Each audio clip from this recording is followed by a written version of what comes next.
నీతి నిజాయితీగా నడుచుకునే వారికి న్యాయం జరగట్లేదు ఈ రోజుల్లో. అందరి చేతులు తడుపుతూ అక్రమ మార్గాలను అనుసరించే వాళ్లకు అన్ని అందుతున్నాయి. నిజామాబాద్ జిల్లాలో జరుగుతున్న నకిలీ దందాయే ఇందుకు నిదర్శనం.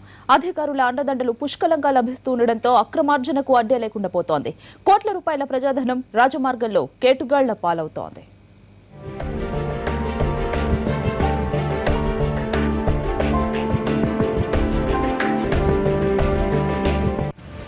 అయ్యా రుణం కావాలి అంటే కుదరదంటాయి. అదే నకిలీ డాక్యుమెంట్లు ఇస్తే కోట్లు ఇస్తాయి. బ్యాంకుల్ని మోసం చేస్తున్న నకిలీ భూస్వాములు. జిల్లాలో వేలాదిగా నకిలీ పట్టాదారు పాస్ పుస్తకాలు. రెవెన్యూ అధికారులు తలుచుకుంటే భూమి లేని వారు సైతం భూస్వాములవుతారు. నిజామాబాద్ జిల్లాలో అక్రమ పట్టాలు, పహాణీల తయారీ యథేచ్ఛగా సాగుతోంది. భూమి లేకపోయినా ఉన్నట్లుగా పట్టాదారు పాస్ పుస్తకాలు, పహాణీలు సృష్టిస్తున్నారు. వాటితో బ్యాంకుల్లో రుణాలు పొందేలా మీ సేవ పత్రాల్ని కూడా తయారు చేస్తున్నారు. అధికారులు చేతులు తడిపితే చాలు పనైపోతుంది.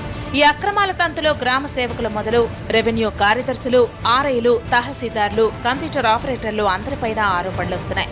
ఓ పక్క రైతులు రుణాలు దొరక్క ఆత్మహత్యలు చేసుకుంటుంటే మరో పక్క ఇలా అక్రమార్కులు రుణాలు పొందేందుకు అధికారులు సహకరిస్తున్నారన్న విమర్శలు వినిపిస్తున్నాయి. అడిగేవాళ్లు లేరన్నట్లు తయారైంది నిజామాబాద్ జిల్లాలో పరిస్థితి. అటవీ ప్రాంతం ఉంటే చాలు సర్వే నెంబర్పై వందల ఎకరాల్లో పట్టా పాస్ పుస్తకాలు తయారు చేస్తున్నారు. ఎకరా పొలానికి 20 నుంచి 30 వేల రూపాయలు తీసుకుని పాస్ పుస్తకాలు ఇస్తున్నారు. కంప్యూటర్ ఆపరేటర్లకు 500 చెల్లిస్తే చాలు తహసీల్దారు డిజిటల్ కీతో నకిలీ పహాణీలు జారీ చేస్తున్నారు.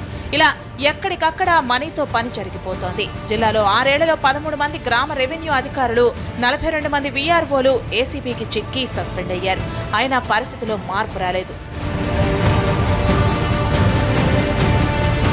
లింగంపేట మండలంలో రెవెన్యూ కార్యదర్శులు చేతివాటం ప్రదర్శిస్తూ వందల ఎకరాలకు 400 డూప్లికేట్ పట్టాలు తయారు చేసి డబ్బు దండుకున్నారు.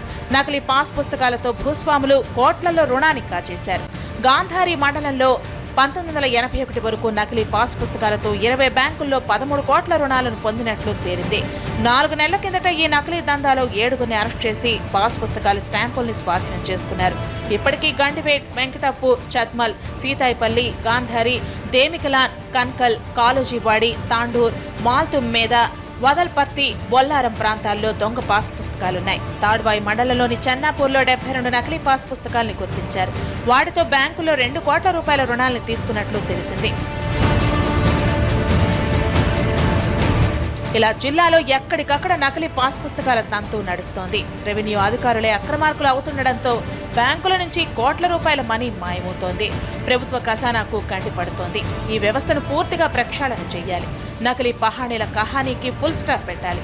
నిజమైన రైతులకే బ్యాంకులు రుణాలిచ్చేలా చేయాలి.